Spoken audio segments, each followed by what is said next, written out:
बाजिंद भाग 21. पावसाचा जोर कमी झाला आणि अंधाऱ्या रस्त्याचा मागोवा घेत सखाराम व त्याची साथीदार चालू लागली. मध्येच वीज चमकायची आणि त्याच्या लख्ख प्रकाशात त्या रायगड परिसरातील भयान जंगलाचे स्वरूप समोर दिसायचे आणि क्षणात पुन्हा काळोख पसरायचा. जवळपास एक प्रहर होत आला आणि ते चालत चालत एका विस्तीर्ण पठाराजवळ आले होते. दूरवर काहीतरी ऐकू येत आहे याची चाहूल सखारामला लागली आणि त्याने कान देऊन ऐकले व बोलला, गड्यानो, दूरवर माणसांची वस्ती असण्याची दाट शक्यता आहे. मला माणसे असल्याचा आवाज येत आहे, चला तिकडे जाऊया. असे म्हणतात सर्वजण त्या आवाजाच्या बाजूने चालू लागली. हळूहळू तो आवाज तीव्र होऊ लागला आणि सोबत घोड्यांच्या किंकाळण्याचाही आवाज येऊ लागला. सखारामने पाहिले की समोर कोणाची तरी छावणी पडली आहे. पिवळा ध्वज, त्यावर गरुडाचे चिन्ह असणारे निशाण समोर डौलत होते. सावधपणे ते हळूहळू छावणीकडे सरकू लागले. इतक्यात त्या चौघांच्या पाठीला कोणीतरी तलवारी लावल्या. एक म्होरक्या उच्च आवाजात बोलू लागला, कोण र तुम्ही? राजे येसाजीराव शिर्क्यांच्या छावणीची टेहळणी करता काय? तोवर दुसरा बोलला, अरे बोलून काय ताकद वाया घालवतोस? घाल रपाटा डोक्यात. सावध झालेल्या सखारामने ते जाणले की ही छावणी सावित्रीच्या वडिलांची आहे. त्याने प्रसंगावधान राखत त्या शिलेदाराला सांगितले, अहो शिलेदार, आम्ही राजकुमारी साहेब सावित्रीबाईंचे पाहुणे आहोत, सोडा आमासनी. काय? राजकुमारी साहेबांचे पाहुणे? एक जण बोलून गेला. होय, त्यांनीच रात्री इकडे बोलावले म्हणून आलोय आम्ही. त्यांचे ते बोलणे ऐकताच त्या म्होरक्याने तलवारी खाली घेतल्या आणि त्या चौघांकडे बघत बोलू लागला, तुम्हाला राणीसाहेबांचे नाव माहिती आहे म्हणजे नक्कीच तुमची ओळख असेल. चला आमच्यासोबत, आम्ही राजकुमारी साहेबांना वर्दी देतो. त्यांनी जर तुम्हाला ओळखले नाही तर तुमचे मरण नक्की. चला. त्या चौघांना धक्का देत छावणीकडे आणले गेले. ठाई ठाई हातात नंग्या तलवारी घेऊन पहारा देणाऱ्या त्या छावणीत केवळ 100 वीर उभे होते. मुख्य छावणीवर शिर्क्यांचा गरुड ध्वज वाऱ्यावर हिंदोळे देत होता. पलितेच्या प्रकाशात छावणी उजळून निघाली होती. नुकत्याच झालेल्या पावसाने गारठलेली घोडी बैल अंग झिंजाळत उभी होती. त्या शिलेदाराने सावित्रीच्या कक्षात जाऊन वर्दी दिली आणि ते ऐकताच आत बिछाण्यावर पहुडलेली सावित्री धावतच बाहेर आली. सखारामने सावित्रीला पाहताच सुटकेचा उश्वास सोडला. सकाळी कुठे गायब झालात तुम्ही सारे? गंभीर मुद्रेने सावित्रीने त्या चौघांना प्रश्न केला. काय? आम्ही गायब? बाईसाहेब, रात्री आम्ही त्या मंदिरात झोपलो, पण आम्हाला जाग आली ते एका डोंगरावर. ऐनवेळी खंडोजीराव तिथे आले नसते तर त्या भुकेल्या वाघाने आमची न्याहारीच केली असती. सखाराम उत्तरला. काय? खंडोजी आलेला? कुठं आहे तो? त्याला शोधून शोधून आमच्या सर्वांचा ऊर फाटला आहे आणि तो असा लपंडाव खेळतोय. माझे डोके बधीर होत आहे बाईसाहेब. आज दिवसभर खंडोजीराव आमच्यासोबत या जंगलातल्या डोंगर कपाऱ्यातून इथवर चालत आले आणि सूर्य अस्ताला गेल्यावर कुठेतरी गायब झाले. आता लिहून ठेवा, तो सकाळी इथे उगवणार नक्की. खंडोजी दिवसभर तुमच्यासोबत होता? सावित्रीने प्रतिप्रश्न केला. तो का असा वागत आहे समजेना. मी व माझ्या यशवंत माचीची सारी फौज त्याला शोधत आहोत. चला, मी तुम्हाला माझ्या वडिलांची ओळख देते करून.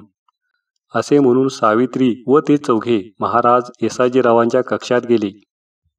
एका उंच अशा मचाणीवर भरजरी कपडे घालून, एका पुराण पुरुषाप्रमाणे बैठक घालून, सोबत 2-3 वीरांसोबत बैठकीत व्यस्त असलेल्या राजे येसाजीरावांनी सावित्री आणि त्या चौघांकडे पाहिले. तसे काही न सांगता समोर बसलेले 2-3 वीर उठून राजे येसाजी आणि सावित्रीला मुजरा करत निघून गेले. या या, बसा. समोर असलेल्या बैठक व्यवस्थेकडे बसायची खून करत राजे येसाजी बोलू लागले. कालच मला आमच्या सावूनी तुमची व्यथा सांगितली. तुमच्या गावची अडचण खूप मोठी आहे गड्यानो. नक्की राजे शिवाजी भोसले यात लक्ष घालतील तर हा त्रास कायमचा मिटेल. पण तुमचे अभिनंदन की इतक्या मुसळधार पावसात जीव मुठीत धरून तुम्ही लोक गावासाठी बाहेर पडलात. तुमच्यासारखी समाजाची सेवक लोक हल्ली बघायला मिळत नाहीत रे. सावित्री, यांचा चांगला पाहुणचार कर आणि उद्या मात्र खंडूजीला शोधून काढलेच पाहिजे. खंडूजीचे नाव घेताच सावित्री आणि राजे येसाजींच्या डोळ्यात पाणी आले. ते सावरत राजे बोलले, साऊ, वेळ फार नाही ग आता. फक्त उद्याची रात्र. काय करायचे असेल ते आजच करा. परवाचा सूर्यास्त आणि शिर्के साम्राज्य. बोलता बोलता राजे येसाजींचा शब्द जड झाला आणि ते उठून पाठमोरे झाले.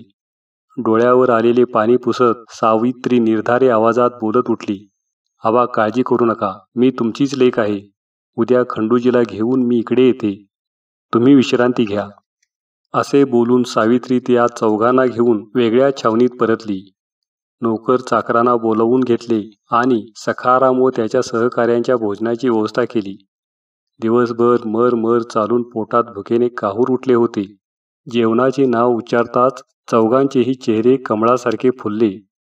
पंचपक्वान ठेवलेली थाळी चौघांनी संपवायला प्रारंभ केला. साऊ समोर बसूनच ते पाहत होती.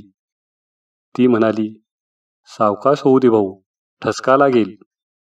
घोटभर पाण्याचा गुटखा घेत सखाराम बोलला, बाईसाहेब, दिवसभर खंडूजीनं काल रात्रीची तुमची कथा सांगितली आमासनी.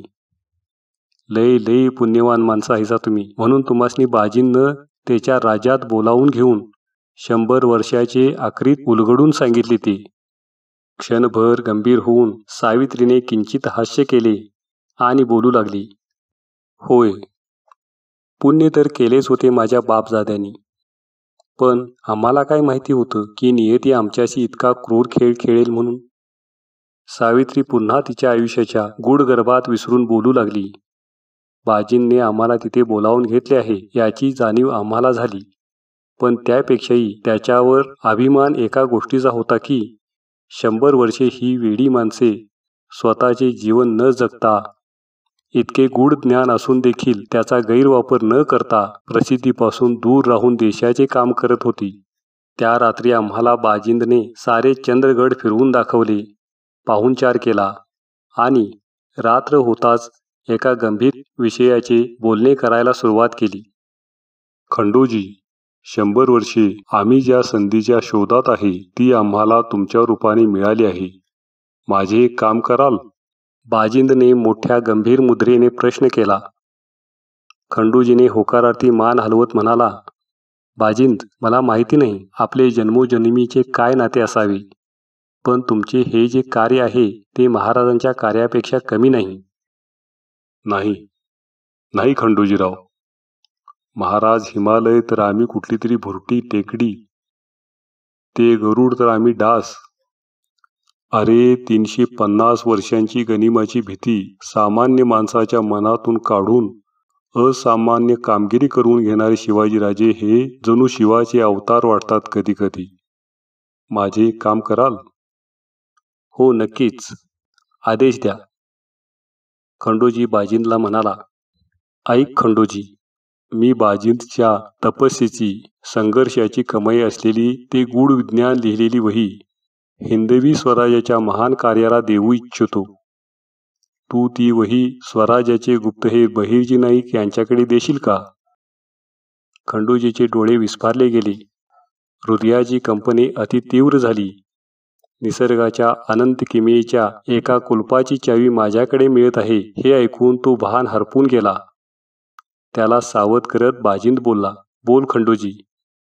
माझ्या पुढे तुझ्या इतका प्रामाणिक आणि विश्वासू माणूस दुसरा कोणीही नाही.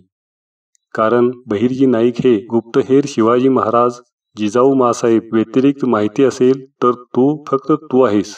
आणि ही वही फक्त आणि फक्त नायकांच्या हाती गेली तरच स्वराज्याचे काम अनंतपटीने वाढेल.